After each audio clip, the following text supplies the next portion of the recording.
Okay, so let's start with exercise of chapter number 2.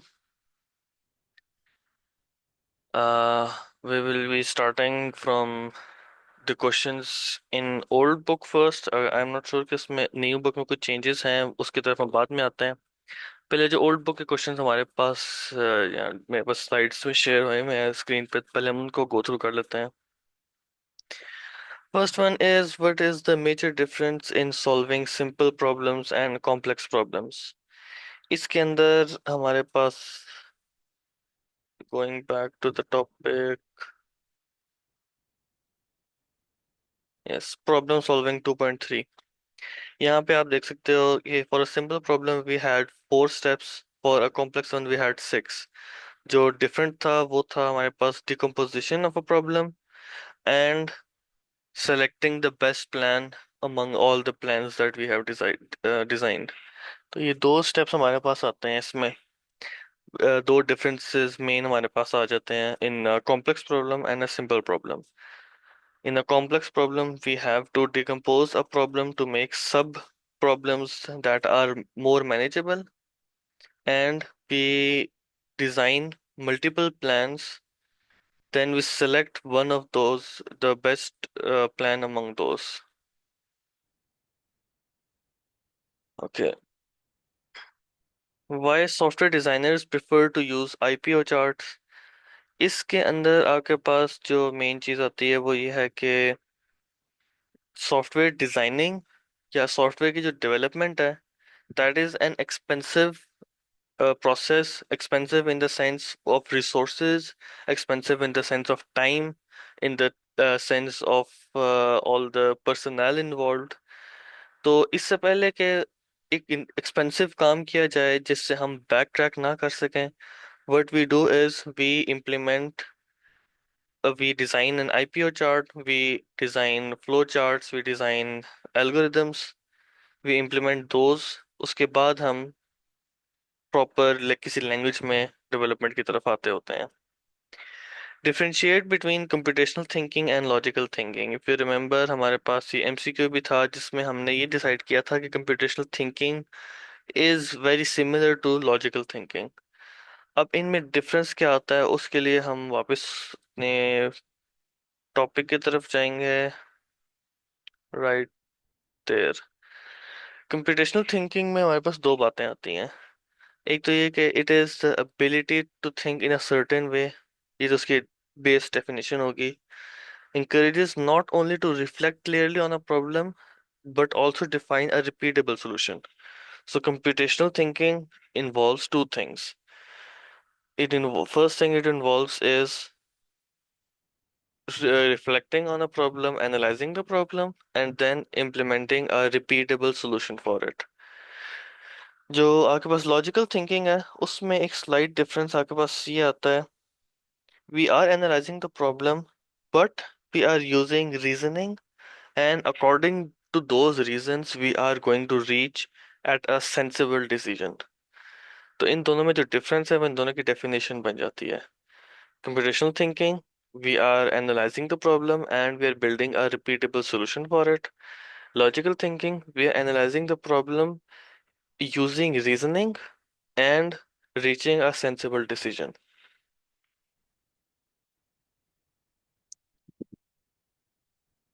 Okay, then we have 4 properties of computational thinking। इसमें हमारे पास decomposition, algorithm design, वो 4 steps आ जाते हैं।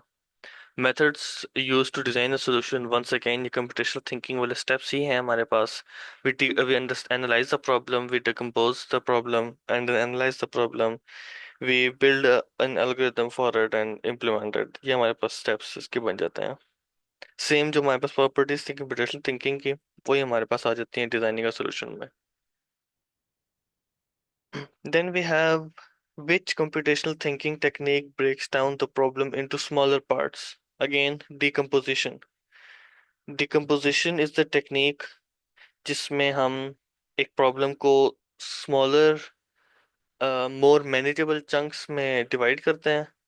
After dividing in it in those smaller chunks, then we solve each of those chunks ताकि हम एक easier एक solution को बिल्ड कर सकें। Identify three computing problems from other subjects that you are studying in your class. Now that is an open-ended question for you. आप लोग खुद उसको देखें, एनालाइज करें और उसकी तरफ कोई जो भी आप इसमें आंसर देना चाहें, you can do that. Why do we need to think computationally? Computational thinking की हमारी जरूरत क्या है? Thinking in a certain way, computational thinking की definition थी, and analyzing the problems and breaking those down, then building a solution.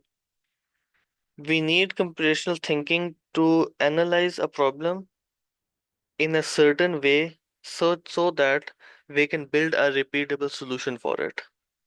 ये हमारे पास concept आता है computational thinking के अंदर, या why don't we need computational thinking के कॉन्सेप्ट में.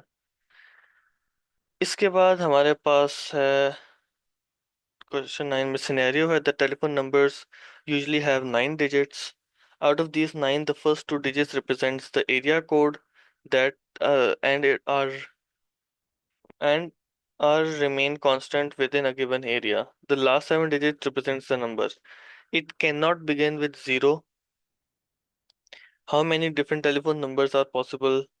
अब ये आपके पास जो कॉन्सेप्ट है ये परम्यूटेशंस वाला, ऑल्दो कि आप नेक्स्ट साल ये टॉपिक पढ़ोगे भी, लेकिन it's just all the possible values आपने फिगर आउट करनी है. अब इसमें जो असल चीज है वो ये है, ये किस टाइप की प्रॉब्लम है. हमारे पास तीन टाइप्स की प्रॉब्लम थी: काउंटिंग, सर्च एंड डिसीजन. तो अब ये जो हमारे पास प्रॉब्लम आ रही है ये किस टाइप की प्रॉब्लम है, that's what we are concern with. तो अब सर्च के अंदर तो होता है आपको एक स्टार्ट दिया होता है, आपको एक एंड गोल दिया होता है, आपने उसके दरमियान के जो स्टेप्स हैं वो डिफाइन करने होते हैं. डिसीजन में होती है कि आपने यस या नो में से कोई एक चीज बतानी है. काउंटिंग के अंदर हमारे पास मल्टीपल चीजें आ जाती हैं जिसमें नंबर ऑफ पॉसिबिलिटीज आ सकती हैं, या फिर कॉम्बिनेशंस आ सकते हैं, जो हमने एग्जांपल भी दिखी थी शर्ट्स एंड पैंट्स वाली. तो ये दो चीजें हमारे पास आ जाती हैं. तो इन दिस केस जो हम एग्जांपल देख रहे हैं क्वेश्चन 9 की भी, ये this is also a counting problem. तो इसमें आपने ये बताना है कि यूजिंग 7 डिजिट्स आप टोटल कितनी वैल्यूज बिल्ड कर सकते हैं.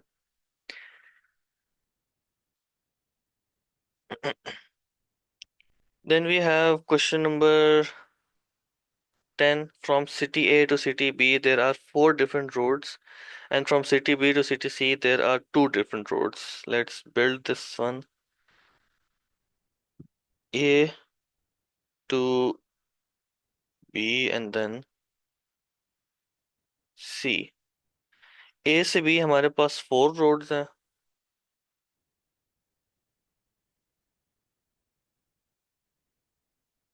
and then B to C we have 2 different roads. Draw a map of given situation and identify how many possible routes are there that someone can follow to reach from city A to city C, passing by city B. पहली चीज तो ये आपने यही चीज बनानी है जो यहाँ पे बिल्ड की है मैंने, ये स्ट्रक्चर. उसके बाद आपने बताना है कि आप इन पाथ्स का आप नाम दे दो. This is path road 1, 2, 3, 4, 5 and 6. तो अब हमारे पास क्या क्या पाथ्स बनते हैं? A to B and then C. A to B and C. A to B आप road 1, 5, 1, 6, 2, 5, 4,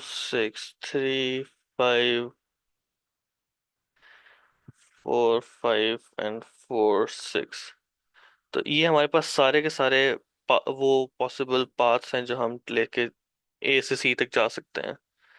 this would be 1, 2, 3, 4, 5, 6, 7 and 8. So there are 8 total paths जो कि हम ले सकते हैं, 8 यूनिक पाथ्स जो कि हम ए से सी तक ले सकते हैं पासिंग थ्रू बी. अब अगेन यहाँ पे आप हमारे पास दो चीजें आ रही हैं। This is mapping the road, that is a search problem. Calculating all the distances, also a search problem. Choosing या फिर काउंटिंग वाला जो पार्ट आएगा वो हम इसमें कह सकते हैं कि that's a counting problem, but not in this case because हम मैप से डील करें तो we will consider it a search problem.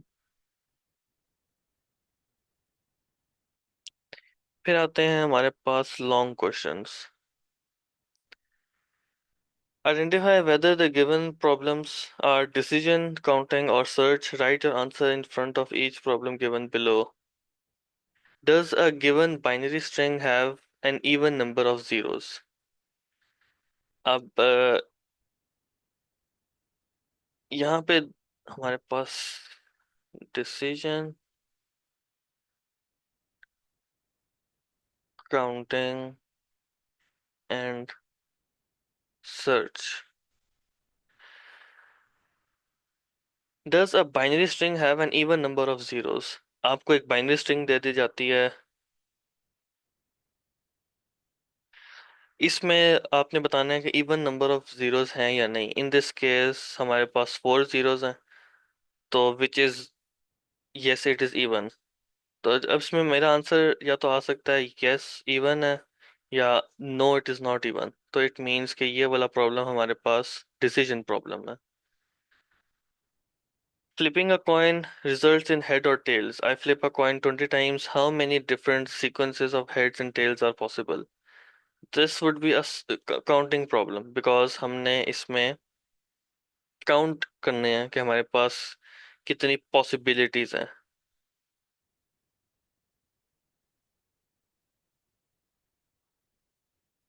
Possibilities probabilities भी इसमें आ जाती हैं, मतलब डिफरेंट चीजें जिस चीज में आप कैलकुलेशन आप परफॉर्म करें वो काउंटिंग में आ जाता है। तो B would be counting problem. C is, does a certain Java program say yes to an empty input? Again, does it say yes or does it not say yes? Once again, decision problem. How many ways can the letter of the word triangle be arranged? Now this is an interesting one. Decision तो नहीं है, इतना तो हमें clear है। So would it be a searching problem or a counting problem? Focus on the word or words how many. How many tells us कि यहाँ पे कोई नंबर रिक्वायर्ड है। हमने काउंट करने हैं कि ट्रायंगल को, जब जो वर्ड है ट्रायंगल, इसको इसमें से मैं ई और एल की पोजीशन चेंज कर दूं तो वो एक सेकंड आइट्रेशन बन गई। एल और जी के कर दूं, करते करते सारों को मैं कितनी दफा इनको रीअरेंज कर सकता हूँ। तो that is a counting problem. Possibilities and probabilities, ये भी पॉसिबिलिटी है। हम कितने पॉसिबल वैल्यूज हैं, कितने पॉसिबल अरेंजमेंट्स हैं इसकी। Although the next one N queen problem, या फिर इसको एट क्वीन प्रॉब्लम भी कहते हैं, ये हमने अभी एमसीक्यूज में भी देखा था कल। Goal is to place 8 queens on the chessboard such that no queen attacks any other. तो that already we decided that is a search problem। अभी search क्यों है? Because हमें starting state दी गई है, हमें ending state दी गई है। Starting is empty board with 8 queens, ending is 8 queens on the board so that they cannot attack on each other। अब इसमें हमने हमें ये नहीं कहा गया कि पॉसिबल कितने हैं, कि हाउ मेनी का वर्ड नहीं यूज हुआ हमारे पास। मेन चीज हमारे पास हाउ मेनी की टर्म है। हाउ मेनी हमारे पास जब आ जाए तो वो that is straight away counting. ना ही हमसे कहा गया है कि इज इट दिस और दैट वाली सिचुएशन आ रही है तो वो हमारे पास डिसीजन होता है। तो जब हमने स्टार्टिंग स्टेट से एंडिंग स्टेट शो करनी है, that is a searching problem. Question number 2। A student has to take one course of physics, one of science, and one of mathematics. He may choose one of the three physics courses P1, P2, P3, one of two science, one of three maths. In how many ways can the student select the three courses he has? Again, यहाँ पे आप पहली चीज आपके पास आ गई how many. So this is a counting problem. तो इसका आंसर देने से पहले आपने बताया, although यहाँ मेंशन नहीं है, you have to tell this is a counting problem. Now what will we do about this counting problem? हमने बताना है कि P1, P2, P3 है हमारे पास, फिर S1, S2, M1, M2। उसने स्टूडेंट ने तीनों में से एक एक को चूज करना है, तो उसके पास कितने पॉसिबल कॉम्बिनेशंस बनेंगे। तो अब आपने बेसिकली लिस्ट करने हैं तमाम possible combinations. P1, S1, M1, P1, S1, M2, P1, S2, M1, P1, S2, M2। अब ये खाली P1 के लिए है। फिर इसी तरह से P2 के लिए बनेगा और फिर P3 के लिए बनेगा, तो that would be 12 total combinations. हमारे पास इसका आंसर 12 आना चाहिए। Create an IPO chart which will accept the ages of four boys. Okay, so IPO chart बनाना है। इनपुट हमारे पास क्या है? Ages of four boys. Output हम क्या लेना चाह रहे हैं?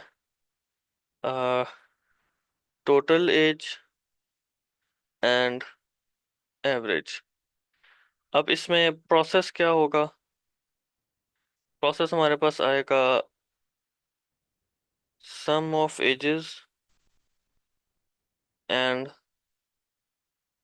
जब average is equal to sum divided by four. तो अब आपके पास जो सम ऑफ एजेस है उससे आपके पास टोटल एज आ गया, एवरेज आपके पास आ गया, तो this is what is required.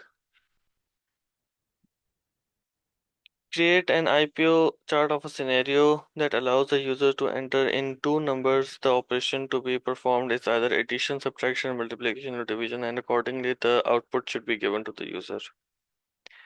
Again, IPO required है। Input क्या है? Two numbers। Output क्या है? Uh, Selected operation। अब यहाँ पे this is a slightly trick question. Trick इस तरह से है कि इसमें एक्सप्लिसिटली डिफाइन नहीं है, लेकिन you have to read between the lines to understand कि हमने ऑपरेशन भी बता यूजर से इनपुट लेना है। The operation to be performed is either addition. Either का मतलब है कि कोई चॉइस हो रही है। Accordingly the output should be given to the user. अब चॉइस क्या है वो चॉइस भी यूजर हमें बताएगा। So we have two numbers and operation. फिर प्रोसेस में अब आपके पास क्या आएगा? प्रोसेस में आपके पास चार चीजें हैं। पहली चीज आपके पास आ जाएगी if op is equal to, या if operation is addition, sum is equal to a plus b, if operation is subtraction, then difference is equal to a minus b and so on। आपके पास चार यहाँ पे processes आ जाएंगे। तो जो output होगा वहां पे होगा रिजल्ट ऑफ सिलेक्टेड ऑपरेशन। जो भी इसका रिजल्ट बन रहा है आपके पास वो आपके पास आउटपुट में आ जाएगा। A child wants to plan a birthday party for their friends. Draw an IPO chart for this situation. Write down properties on computation thinking. Once again IPO है। आउटपुट क्या है हमारा? आउटपुट गिवन है। It's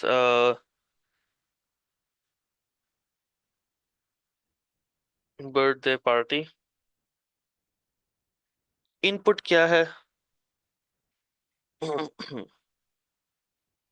child and his friends। These are the inputs that we have। अब इन inputs को हमने birthday party तक कैसे पहुंचाना है? We need cake, we need decor, we need let's say party games, we might need music, food, and it's a birthday party। अब ये देखा जाए तो ये मैथमेटिकल से हट के थोड़ा सा कॉन्सेप्चुअल सा हो गया। यहाँ पे सारी चीजें कॉन्सेप्चुअल हो गई हैं। Input is not mathematical, process is not, output is not mathematical. ये सब चीज़ें कॉन्सेप्चुअल हैं। लेकिन इनपुट चाइल्ड फ्रेंड इसलिए है क्योंकि these are the participants of this situation, या करेक्टर्स ऑफ दिस सिचुएशन, जिनको हमने एक एंड गोल तक पहुंचाना है। Child wants this party for their friends, तो चाइल्ड और फ्रेंड्स को हमने पार्टी की सिचुएशन तक लेके जाना है। तो वो उनको वहां तक कैसे लेके जाएंगे, तो दरम्यान में हम इन ये चीजें इस इनपुट के साथ इन्वॉल्व कर देंगे। तो हमारे पास जो सिचुएशन पूरी बन जाएगी यूजिंग दोज इनपुट्स, हमारे पास एक बर्थडे पार्टी बन जाएगी। इसके बाद है प्रॉपर्टीज ऑन कंप्यूटेशनल थिंकिंग। वही जो चार प्रोसेस थे हमारे पास, वो आपके पास यहाँ पे आंसर में आ जाएंगे। एक्टिविटी वन थी draw flow chart in M S Visio. I am not exactly sure if it is paid और फ्री टू यूज, लेकिन अगर पेड वॉल के बिहाइंड भी है तो there are various online tools जिसके थ्रू आप ये परफॉर्म कर सकते हो। फ्री टूल्स बहुत सारे मौजूद हैं। Two numbers A and B and output true if A is greater than B, मतलब चेक, इसके अंदर चेक लगा हुआ होगा एक, आपके पास डिसीजन बन रहा होगा।